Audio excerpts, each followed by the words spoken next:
mieux réaliser les choses que tu réalises au quotidien.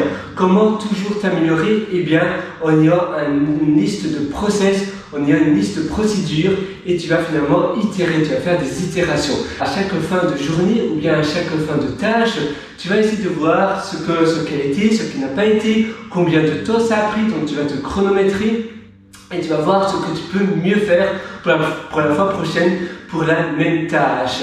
Et si tu fais cela tous les jours, eh bien tu vas pouvoir itérer toujours, voir de manière différente ce que tu peux faire, si finalement tu donnes une réelle valeur ajoutée ou pas à la tâche, si tu ne peux pas la sous-traiter, s'il n'y a pas une meilleure manière de le faire, une manière différente, tu peux même faire des brainstorming, tu peux mettre dans ton calendrier, voilà, brainstorming pour ce type de tâche-là. Et par exemple, tous les samedis ou tous les dimanches, tu vas faire un brainstorming et tu ouvres ton carnet de notes sur les tâches que tu as fait. Voilà, brainstorming. Aujourd'hui, c'est dimanche après-midi. J'ouvre mon carnet de brainstorming et je vois, ah oui, je dois brainstormer sur comment mieux faire du front-end pour mes clients. Je suis freelance. J'ai des interfaces graphiques à faire qui communiquent avec des API, comment faire cela de manière plus rapide pour avoir davantage de clients pour ce même produit-là, pour la même demande, et comme ça je vais pouvoir travailler moins, faire mieux parce que je vais pouvoir aussi améliorer davantage peut-être mon générateur de code. Et ça va aussi éliminer davantage d'erreurs et je vais pouvoir gagner davantage et ainsi ça va pouvoir me donner davantage d'argent pour investir ailleurs, pour faire un autre type de business ou pour aider davantage ma clientèle en créant d'autres outils similaires et comme ça je vais pouvoir avoir un meilleur business, offrir davantage à mes clients, une meilleure valeur ajoutée, mes clients vont aussi me payer davantage, etc. Et en ayant une liste de process pour toujours itérer, pour toujours voir comment tu peux faire comment tu peux mieux faire le lendemain que la veille. La même chose pour toi, ne te compare jamais aux autres parce que si tu te compares aux autres, finalement tu compares ton intérieur que tu connais avec l'extérieur, la devanture des autres. Non, compare-toi avec toi d'hier. Donc à la fin de chaque journée, tu vas donner un score, un avis sur ta journée de 0 à 20 par exemple et tu vas te dire voilà aujourd'hui c'est seulement 12 sur 20.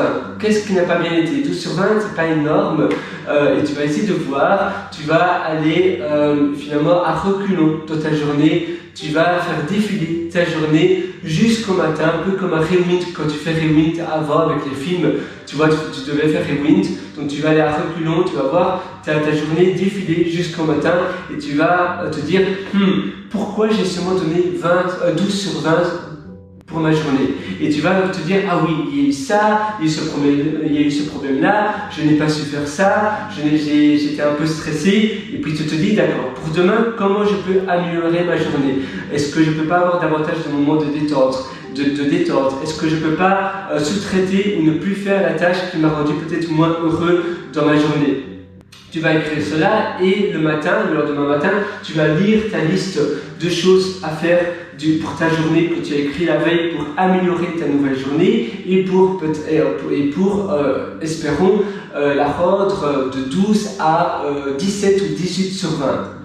Donc tu vas te dire, voilà, aujourd'hui, je dois sous-traiter cela, je dois plus faire cela, je dois plus gaspiller mon temps à faire cela, je dois avoir davantage de moments de détente, des moments dans mon bain, des moments dans mon jacuzzi, ou bien je dois prendre un spa une fois par semaine pour faire autre chose. J'aimerais avoir davantage de clients pour mon business, pour avoir davantage d'argent, davantage de revenus, et ainsi ça va me rendre davantage heureux et libre, et ainsi de suite. Tu vois, il faut faire cela pour finalement avoir des journées parfaites, donc une vie parfaite. Parce que finalement, une vie parfaite, c'est plein de belles journées. Une belle vie, c'est l'accumulation de journées d'exception, de journées sublimes. Sur ce, moi, je te souhaite tout le meilleur du fond du cœur. Tu peux toujours aller me rendre visite sur mon site pierrewriter.com, pierrewriter.com. Là d'ailleurs, j'étais aussi concocté un atelier qui s'appelle Belle Vie, qui est un atelier qui vit avec moi parce que je le mets continuellement à jour.